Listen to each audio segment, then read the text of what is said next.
Am I the a-hole stories?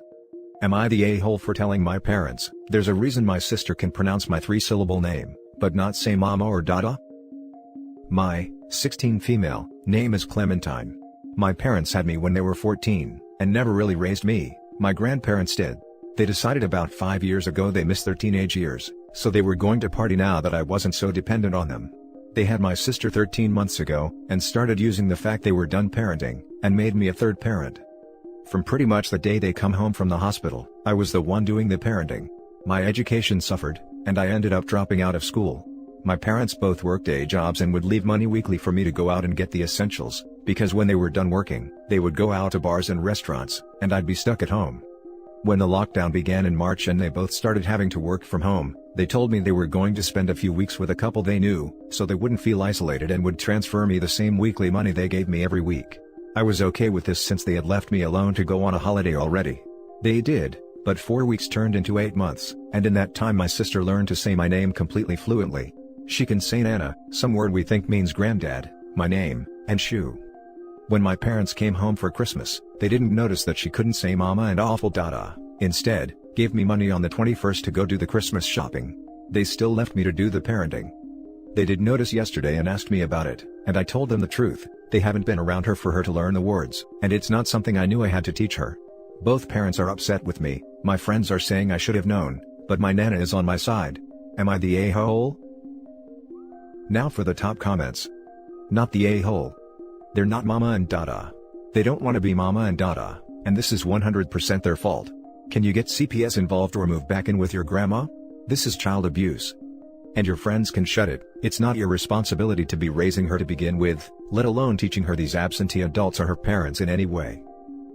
As bad as it sounds, I'd rather my parents ran off for the best part of the year again. It'll make it easier when I'm 18, and want full custody of her. Not the a-hole. I'm so sorry because you're in this situation. This is literally child mistreatment and they can't just leave their responsibilities whenever they feel like it, which is legit 24/7, WTF. You're an amazing sister, but think about yourself and your education please. Since I have my junior certification done, I can do an apprenticeship, maybe plumbing or something. And since I have proof through texts, I can easily get full custody of my sister once I turn 18. I consider my sister my own baby at this point. Holy cow. I have few choice words for your sperm and egg donors, but I won't go there. They're abusive to both you and your sister. That's negligent parenting and they both deserve to be prosecuted to the fullest extent of the law. OP, not the a-hole. I'm so sorry you and your sister have to go through with it. Your little sis can't say mama and dada because she doesn't have either. Edit, my grandparents both know and help out. They give me money to simply spend on whatever I want, have a savings account for me and my sister. We can't move in with them because of their living situation and we haven't been in contact with child services for a few reasons. Those reasons being mainly, so I have an awful lot to use against them when I move out with my sister, and selfishly because I consider my sister my baby, and I don't want her going anywhere. I'm planning on doing an apprenticeship. Now for the next story. Am I the a-hole for refusing to use the study room, and saying it doesn't feel like home? Quick background, my mom died when I, 16 female, was 8 and my dad remarried when I was 13. His wife has a son who is 2 years younger than me. The transition was not smooth. We moved in together after they got married, and the house they bought together was supposed to be home for everyone. But I wasn't allowed to have a photo of my mom in the living room with the other photos of family. It was said it would be disrespectful. I said I thought they told us to make it feel like home, and they told me to find another way. I said well it won't feel like home without a photo of my mom up in the living space. They shrugged it off. It was a sore point between us and something I still feel was unfair to me when technically, her family are all strangers to me but they got photos up. So, my dad and his wife converted the old playroom in our house to a study room for me and her son to use for homework, and it has been used lately for remote school. We were allowed to decorate and put whatever photos in our own space. He got the photos he wanted, but I was told to take down the family photo of when my mom was alive. This was a year ago. My dad's wife said it was hard for her to see photos of my mom. I told her it was hard for me to see photos of her in the house, but I coped. When both her and my dad said the final answer was no, I just stopped using the room. My dad told me to not make it such a big deal. I said her son could put up photos of his dead grandpa, but I couldn't put up one of my dead mom, and it wasn't fair. That my mom should be allowed into my spaces. My dad said this needs to be home for everyone, and I said at the time it wasn't home for me. It bothers them now that we're doing school remotely the whole time that I won't use it. I use my bedroom. They said they turned it into a space for school for us, and I should appreciate the effort enough to use it. I told them to let me have a photo of my mom in there and I would, but no was still the answer. My dad said I am being very unfair and childish about it. He also told me I'm the one making it not feel like home. I said they're the ones who refused to let me have a photo on my desk in the study space too. I pointed out since it's not his wife's space, it should be fine, but they have such a big problem with it. Am I the a-hole? Now for the top comments. Not the a-hole. Everything you said was completely correct. If anyone is being childish, it is the adult woman who is hurt by a picture of her stepdaughter's deceased mother. Stand your ground on this one.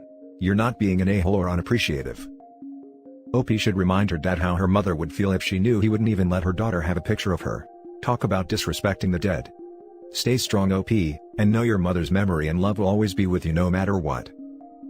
Not the a-hole. Your dad's wife's self-esteem is threatened by a 13-year-old putting up a picture of her dead mom. It is pathetic behavior for an adult woman, and she should be looking into counseling for herself to help her resolve her self-esteem issues. Your dad's behavior is totally unacceptable for not sticking up for you, and allowing his wife's delicate self-worth to dictate your memories and how you remember your late mother.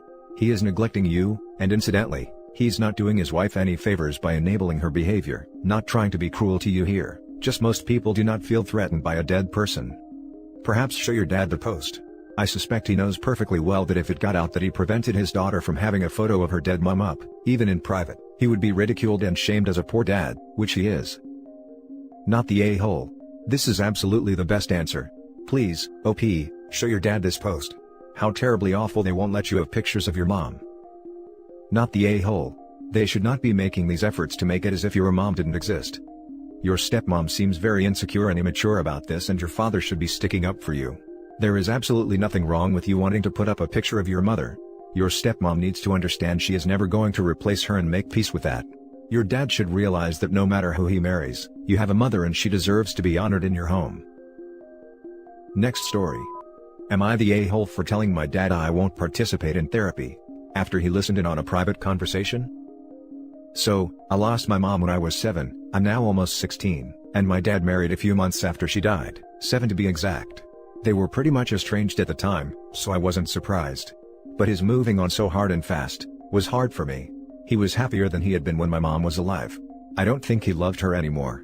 And I think he was hoping I would jump on the chance to start afresh. For me, the first big hurdle was about a week after he got married. He told me he wanted me to see my grandpa less, because he didn't think it was good for me. My grandpa is my mom's mom and he raised my mom and my uncle from the time they were 2 on his own after my grandma died. He never remarried and my uncle at the time didn't have any children. I told my dad it wasn't fair, and I needed him. It turns out, he felt my grandpa's decision not to remarry he felt was a bad influence on me, and what I would feel regarding him remarrying. His wife for the most part, I got along okay with. I was distant. I didn't want to look at anyone else as a mom figure, and I think she was hoping that eventually I would.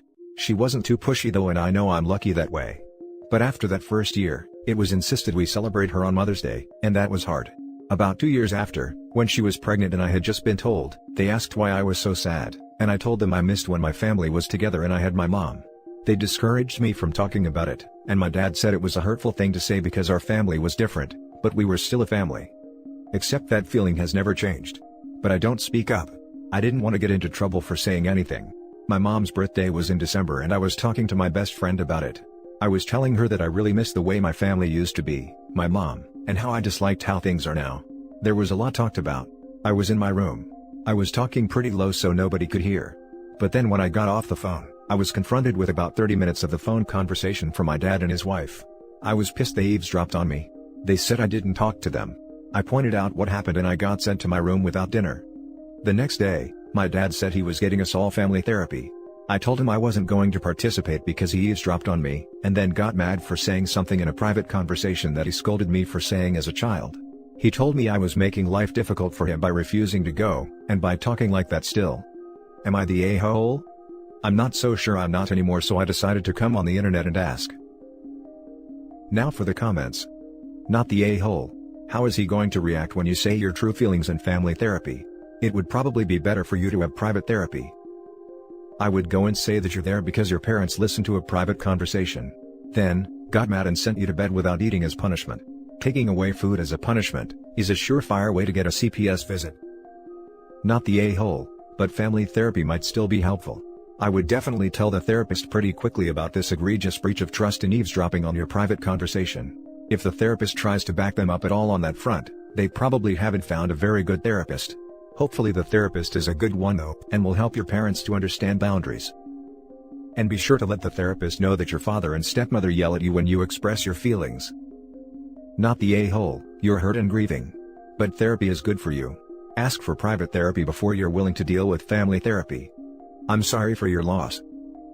I wasn't offered individual therapy, just family. Now for the last story.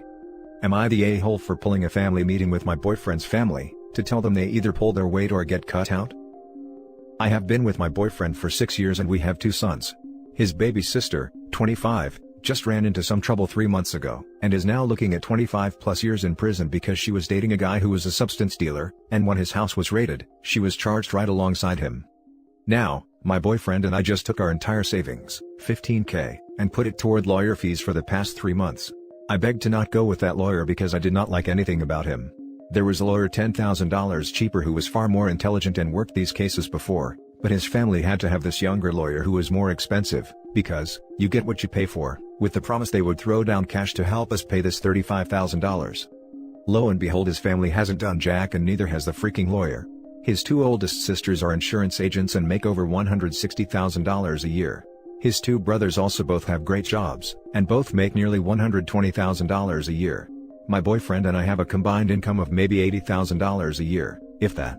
Which is the reason why I am infuriated that we are the only ones doing anything. We also are the only ones with kids. So, I called his family up and said we needed a family meeting. We agreed to meet up last night at his eldest sister's, 42, home.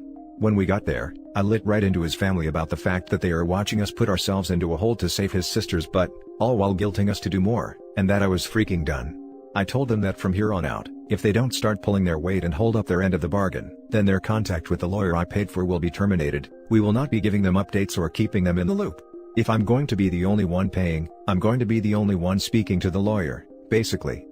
All of a sudden, his family is saying they don't have the means to help, and that I am trying to strip them of information they are entitled to and using money against them. As I said, all of them are wealthy with no kids. My boyfriend was on my side last night, but after his sister called him and guilted him some more, he now is on his family's side, regardless of them literally doing nothing. And is saying that I'm being childish about the whole thing and shouldn't have ever said anything. Am I the a-hole? Now for the top comments. Honestly, I would just cut my losses. Tell the lawyer his services are no longer required, and that the sister can have a nice free public defender. Don't let them tell you what to do with your money. If it is that important to them, then they can pony up the cash. What god-awful entitled people. Not the a-hole. I agree with this OP. I feel bad for your boyfriend, but he is getting majorly taken advantage of with it being his sister. Not the a-hole.